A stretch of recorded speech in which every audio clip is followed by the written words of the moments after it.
संदीप जो एक छोटे से गांव में अपने परिवार के साथ रहता था, अपने शांत और साधारण जीवन में खुश था।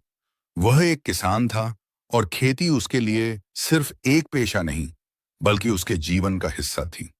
लेकिन एक दिन संदीप के जीवन में एक बड़ा मोड़ आया, जब उसने शहर में एक नौकरी के प्रस्ताव को स्वीकार करने पर विचार किया। यह प्रस्ताव उसके परिवार के लिए बड़ा अवसर था, लेकिन इसका मतलब था कि उसे अपने गांव की जिंदगी और खेती को छोड़ना पड़ेगा। संदीप के दिमाग में इस निर्णय को लेकर कई सवाल उठ रहे थे। उसे चिंता थी कि अगर वह गांव में रहकर खेती करता रहे, तो क्या वह अपने परिवार की जरूरतों को पूरा कर पाएगा? क्या उसकी खेती की विधियां अब पुरानी हो चुकी हैं? दूसरी ओर, अगर वह शहर जाकर नई नौकरी करता है, तो क्या वह वहां की तेज तर्रार जिंदगी और काम की मांगों के लिए तैयार होगा? क्या शहर की जिंदगी उसके लिए सही रहेगी? संदीप के मन में यह सब सवाल चलते रहे और उसने इन सवालों पर ध्यान केंद्रित करना शुरू कर दिया। संदीप अपने दोस्तों, रिश्तेदारों और पड़ोसियों से सलाह लेता। वह सुनता था कि कुछ लोग उसे गांव में ही रहने की सलाह देते, जबकि अन्य उसे शहर जाकर नई नौकरी का अवसर ढूंढने के लिए कहते थे। हर सलाह के साथ उसके मन में और अधिक सवाल पैदा हो जाते। उसके दोस्तों के अलग अलग विचार, परिवार की उम्मीदें और उसकी खुद की आशंकाएं सभी मिलकर उसके मन को और भी अधिक उलझा देती। संदीप की चिंता इतनी बढ़ गई कि वह दिन रात इसी सोच में उलझा रहता। वह नींद की कमी से परेशान हो गया और उसकी तबीयत भी बिगड़ने लगी। उसकी जिंदगी एक सोचने की मशीन बन गई थी, जहां हर विचार और संभावनाओं का तर्क वितर्क चलता रहता था। उसे कोई समाधान नजर नहीं आ रहा था और उसकी सोच की आदत उसे चक्कर में डाल रही थी। एक दिन संदीप की दादी ने उसकी परेशानी को देखा। दादी, जो एक समझदार और अनुभवी महिला थी, उन्होंने महसूस किया कि उनके पोते को किसी मदद की जरूरत है। उसने संदीप को अपने पास बुलाया और एक पुरानी कहानी सुनाने का निर्णय लिया।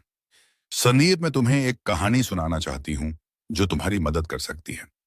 एक समय की बात है, एक सुंदर बकरा एक हरे भरे जंगल में अपने मालिक के साथ यात्रा पर निकला। जंगल में उसे दो रास्ते दिखाई दिए, एक सीधा और एक टेढ़ा। बकरा इस दुविधा में पड़ गया कि कौन सा रास्ता चुनना चाहिए। बकरे ने अपनी सोच में घंटों बिताए, लेकिन वह किसी भी निर्णय पर नहीं पहुंच सका। उसने सोचा कि सीधा रास्ता चुनने पर उसे समय अधिक लगेगा और लंबा रास्ता होने के कारण उसमें कठिनाइयां भी आ सकती हैं।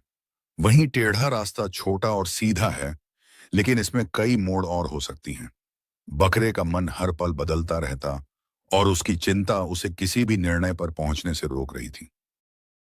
बकरे की स्थिति को देखकर उसके मालिक ने उसे समझाया, बकरे, तुम्हारा सोचने का तरीका अच्छा है, लेकिन याद रखो कि ज्यादा सोचने से समस्या का समाधान नहीं होता।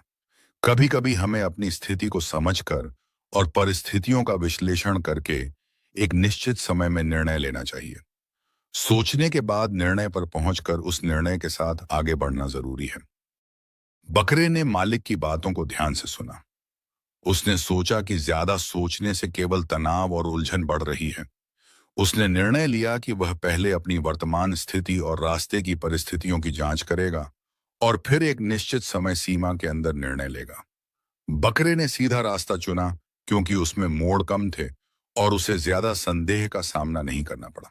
इस निर्णय से वह समय पर अपने घर पहुंच गया और उसे शांति और संतोष मिला। संदीप ने दादी की कहानी से बहुत कुछ सीखा। उसने महसूस किया कि उसकी ज्यादा सोचने की आदत उसे सिर्फ उलझन में डाल रही थी।